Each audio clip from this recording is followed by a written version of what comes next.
بسم اللہ الرحمن الرحیم۔ ویورز السلام علیکم، آپ ہمارا یوٹیوب چینل دیکھ رہے ہیں، امید ہے آپ خیریت سے ہوں گے۔ بہت سارے ایسے ادارے ہیں جو کہ کرپشن کا گڑھ ہیں، اور اس میں سب سے نمایاں فیڈرل بورڈ آف ریونیو ہے، جس میں کرپشن کی داستانیں اتنی زبانیں زد عام ہیں کہ آپ ان کی آڈٹ رپورٹ سے اٹھا کر دیکھ لیں تو آپ کو اندازہ ہو جائے گا کہ ہر اہلکار یا آفیسر بہتی گنگا میں ہاتھ دھونے میں ملوث ہے۔ یہ تو چراغ تلے اندھیرا والا مثال ہے۔ ہمارے وزیر اعظم میاں شہباز شریف ہفتے میں ایک میٹنگ FBR کے حوالے سے لازمی کرتے ہیں۔ اصلاحات لائی جا رہی ہیں، جدید ٹیکنالوجی لائی جا رہی ہے، AI کو متعارف کرایا گیا، بہت سے معاملات کو کمپیوٹرائز کر دیا گیا، لیکن اس کے باوجود جن کے منہ کو پیسہ لگا ہو، کرپشن لگی ہو، وہ کہاں سکون سے اور آرام سے بیٹھتے ہیں۔ ہمارے ایک سینئر صحافی تجزیہ کار محسن جمیل بیگ صاحب نے بھی FBR کے اندر کرپشن کی نشاندہی کی ہے۔ سوشل میڈیا پہ ایکس پر ان کے جو ٹویٹس ہیں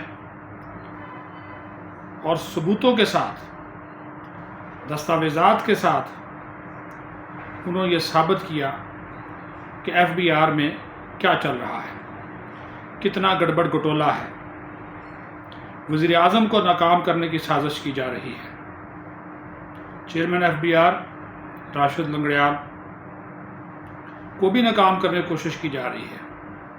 اور حیرانگی اس بات کی ہے کہ کیا کرپٹ افسران، کرپٹ مافیا جو ملی بھگت کیے ہوئے ہیں، وہ چیئرمین FBR سے بھی زیادہ طاقتور ہے؟ جو ایک آفیسر ہیں میر بادشاہ خان وزیر، اس وقت وہ 2 عہدوں پر فائز ہیں، ان لینڈ ریونیو سروسز کے ممبر لیگل، اور اس کے بعد ان کو ممبر IR پالیسی کا بھی اضافی چارج دے دیا گیا۔ محسن بیگ صاحب کے مطابق اسی آفیسر کے خلاف، یعنی کہ میر بادشاہ خان وزیر کے خلاف FIA کی ایک انکوائری جو ہے وہ زیر التوا ہے، 77/25۔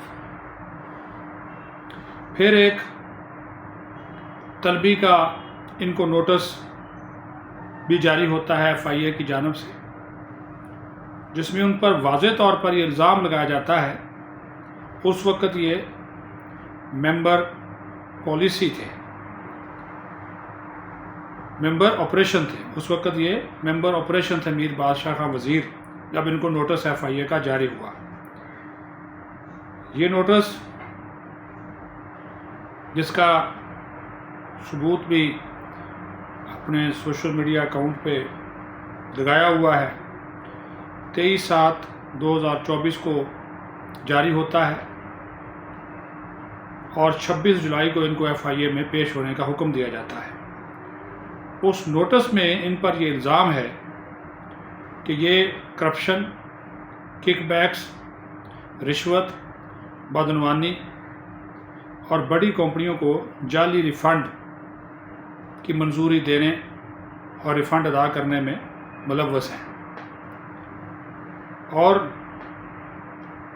مبینہ طور پر جس ماتحت آفیسر کے ذریعے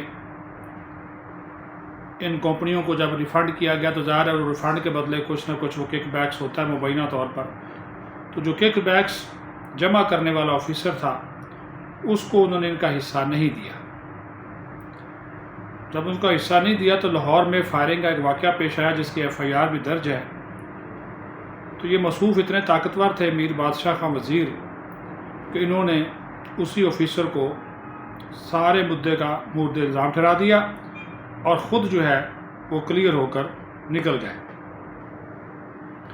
بعد میں ان کو جب یہ لیٹسٹ ہے 29 اکتوبر 2025 کو نوٹیفیکیشن جاری کر کے ان کو ممبر آئی آر پالیسی کا اضافی چارج دے دیا گیا۔ ایک ایسا شخص جو قانون توڑتا ہے وہ پہلے ممبر لیگل آئی آر ہے،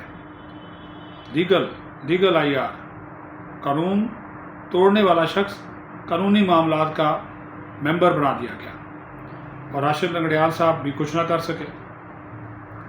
پھر جناب جو انکوائری ان کے خلاف زیر التوا تھی اس کے خلاف یہ ہائی کورٹ چلے گئے اور ہائی کورٹ جا کر وہاں سے انہوں نے حکم امتناعی حاصل کر لیا۔ حکم امتناعی ابھی تک برقرار ہے، چل رہا ہے۔ اور مزید انکشاف یہ بیگ صاحب کرتے ہیں کہ ایک آئل کمپنی ہے گو، اس کو 21 ملین روپے کا یہ ریفنڈ 28 مئی 2024 کو نہ صرف جاری کرتے ہیں بلکہ ادا کرنے کا بھی حکم جاری کر دیا جاتا ہے۔ اور 28 مئی آپ کو پتہ ہے پاکستان میں ایٹمی دھماکوں کی سالگرہ کا دن ہے، اور اس دن پبلک ہالیڈے تھی، سرکاری چھٹی تھی۔ سرکاری چھٹی کے دن ہونے کے باوجود گو کمپنی کو 2100 ملین کا ریفنڈ جاری کیا گیا۔ اسی طرح ایک کمپنی ہے DWP، اس کو بھی 6 سال کا اکٹھا ریفنڈ جو ہے وہ جاری کر دیا گیا، جو کہ خلاف قواعد ہے۔ اس کا ذکر بھی کیا گیا ہے اس ٹویٹ میں۔ تو اس سے آپ اندازہ لگا لیں کہ FBR کے معاملات کتنے شفاف ہیں۔ اور میں نے اسی وجہ سے کہا کہ وزیر اعظم کو ناکام کرنے کی سازش کی جا رہی ہے۔ وزیر اعظم کو جو ہے اصلاحات جس میں وہ کافی حد تک کامیاب بھی ہوئے، ان کو اس اصلاحات کے عمل سے روکنے کی سازش کی جا رہی ہے۔ اور اس طرح کے افسران، اس سب کا ریکارڈ موجود ہے۔ ظاہر ہے بیگ صاحب جب کوئی بات کرتے ہیں تو وہ ہوا میں تیر نہیں چلاتے، ان کے پاس شواہد ہوتے ہیں، ثبوت ہوتے ہیں، مصدقہ معلومات ہوتی ہیں، کیونکہ ان کا جو دائرہ احباب ہے وہ وسیع ہے، معلومات رکھنے والے لوگ ہیں۔ اور بیگ صاحب کو ان سے کوئی فائدہ نہیں ہے کہ ان سے کوئی کام نہیں ہے یا ان سے کوئی ریفنڈ نہیں کرانا بیگ صاحب نے۔ یہ بھی بہت سے لوگ کہتے ہیں کہ شاید بیگ صاحب کو کوئی کام ہے، نہیں، بالکل ایسا نہیں۔ اس کے لیے ان کے اس طرح کے اور بڑے افسران اور اعلیٰ عہدوں پر فائز لوگوں کے ساتھ ان کے اچھے تعلقات ہیں، وہ وہاں سے کام کروا سکتے، اس کو نہیں کہیں گے۔ لیکن چونکہ یہ وزیر اعظم اور چیئرمین راشد لنگڑیال صاحب ایک انیشیٹو لے کر چل رہے تھے کہ ادارے کو کرپشن سے پاک کیا جائے، لیکن کرپشن جو ہے اس ادارے کی جڑوں میں بیٹھی ہوئی ہے۔ اس ادارے میں سسٹمائز قسم کی کرپشن ہوتی ہے، اوپر سے لے کر نیچے تک، اور وہی مافیا جو ہے اصلاحات کا جو عمل ہے اس کو ناکام کرنے کی بھرپور جو ہے وہ کوشش کر رہا ہے۔ یہ تو ابھی ایک نشاندہی کی ہے بیگ صاحب نے، تو یہ اتنی چیزیں نکل آئی ہیں۔ اور پھر دیکھ لیں 2 سال ہو گئے، حکم امتناعی چل رہا ہے۔ موصوف پہلے ایک عہدہ رکھتے تھے، ممبر آپریشن تھے، اب ممبر جناب آئی آر پالیسی بھی ہو گئے، اب ممبر لیگل بھی ہیں۔ ہاں جی، سنجیاں ہو جان گلیاں تو ویچ مرزا یار پھرے، تو بادشاہ خان صاحب جو ہے ان گلیوں میں پھر رہے ہیں۔ اللہ تعالیٰ اس ملک پہ اپنا رحم و کرم فرمائے۔ پاکستان زندہ باد۔